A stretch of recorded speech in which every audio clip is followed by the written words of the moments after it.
నరేంద్ర మోడీ గారి ప్రభుత్వము నరేంద్ర మోడీ గారి యొక్క స్వహస్తాల మీదుగా 18వ రోజ్గార్ మేళా సందర్భంగా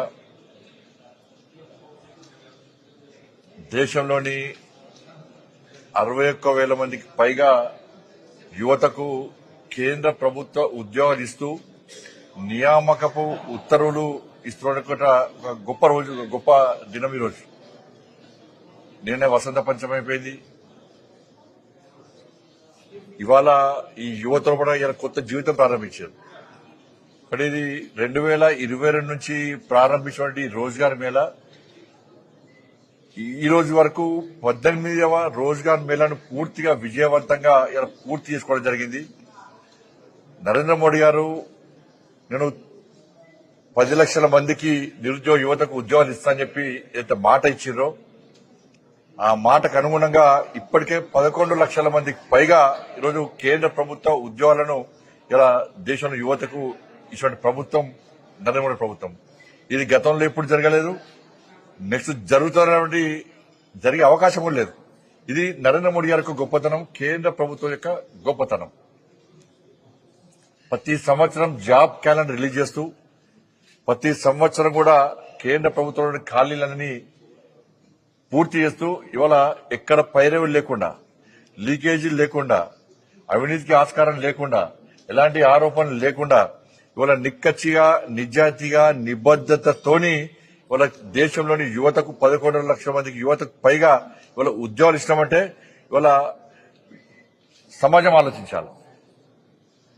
తెలంగాణ రాష్ట్రంలో కూడా ఈరోజు ఇక్కడ నేను గాని ఇలా సికింద్రాబాద్ లో కిషన్ రెడ్డి గారిని ఇద్దరం పాల్గొని ఇవాళ నియామక ఉత్తర్వులు ఇవ్వడం జరుగుతున్నది.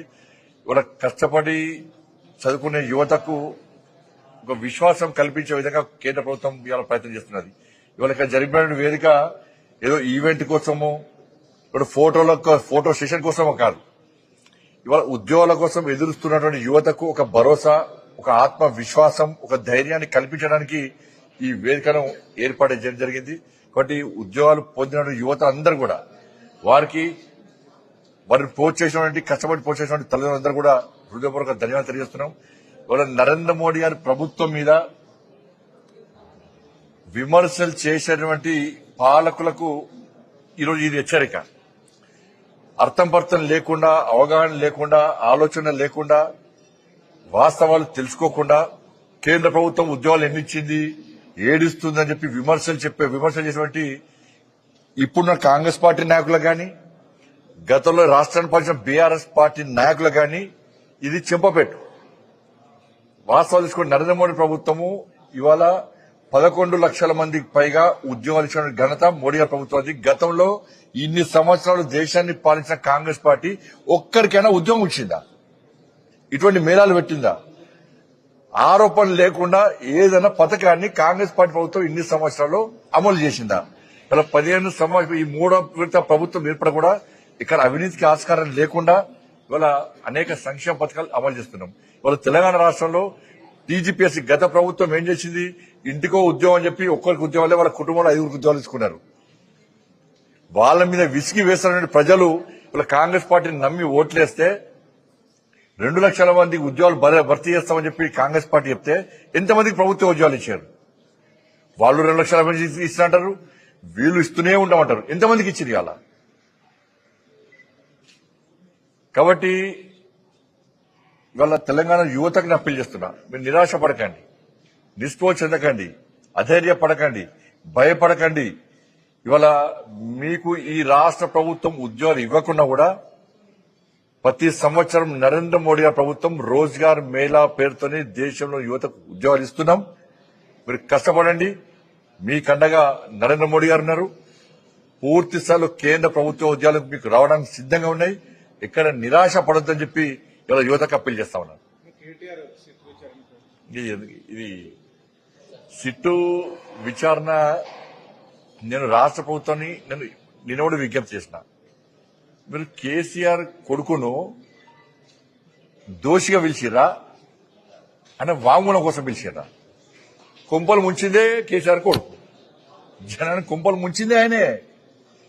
మీరు గాయనం పట్టుకొని మీరు ఏదో నోటీస్ ఇచ్చి ఆయన వాంగ్మూలం తీసుకుంటే ఇలా ప్రభుత్వాన్ని ఎట్లా నమ్ముతారు ప్రజలకి ఆలోచించండి. ఇవాళ ప్రజలు ఎట్లా నమ్ముతారు ఇవాళ ఈ ప్రభుత్వాన్ని? కాబట్టి ఈ రాష్ట్ర ముఖ్యమంత్రికి పౌరుషం లేదు, రోషం లేదు, రేషం లేదు. అరే మా రక్తం మసులుతుంది, మా పార్టీ నాయకులు మాది రక్తం మసులుతున్నది. ఇవాళ తెలంగాణ ప్రజల కొంపలు ముంచిరు. ఇవాళ మీరు మీడియాలో ఉన్నారన్న, మీరు ఒకటే మేము అడుగుతున్నాం. ఇవాళ మీరు కేసీఆర్ ప్రభుత్వంలో వాట్సాప్ కాల్ కాకుండా నార్మల్ కాల్ మీరు మాట్లాడారా? మీ భార్యలతో, మీ పిల్లలతో, మీ మేనేజ్మెంట్తో మాట్లాడారా? మీరు ఎవరన్నా మాట్లాడారా? కేసీఆర్ ప్రభుత్వంలో నార్మల్ కాల్ అనేది లేనేలేదు. అన్ని వాట్సాప్ కాలు, సిగ్నల్ కాలు, లేకుంటే ఫేస్ టైం. మామూలుగా భిక్షాటన అయిపోయిన భిక్షాటన చేసే వ్యక్తి కూడా, ఈ ఫోన్ సోషల్ మీడియా అవగాహన లేని వ్యక్తి కూడా వాళ్ళ భార్యకు ఫోన్ చేయాలని కూడా కేసీఆర్ ఫోన్ ఇంటుండే, అందుకే వాట్సాప్ కాల్ మాట్లాడుతున్నారని చెప్పుకున్నారు. అంటే టెక్నాలజీ పెంచింది పాపం. కాబట్టి రాష్ట్ర ప్రభుత్వము ఈ నోటీస్ ఇచ్చి చేతులు దుక్కునే ప్రయత్నం చేస్తున్నది. అక్కడ నిజాయితీ గల ఆఫీసర్లు, సీట్ అధికారులు, దాని అధికారులు మాత్రం నిజాయితీ పరులు, వాళ్ళకి స్వేచ్ఛనిస్తలేదు, వాళ్ళు నిర్బంధిస్తున్నారు, వాళ్ళ మీద అజమాయిషీలు వహిస్తున్నది.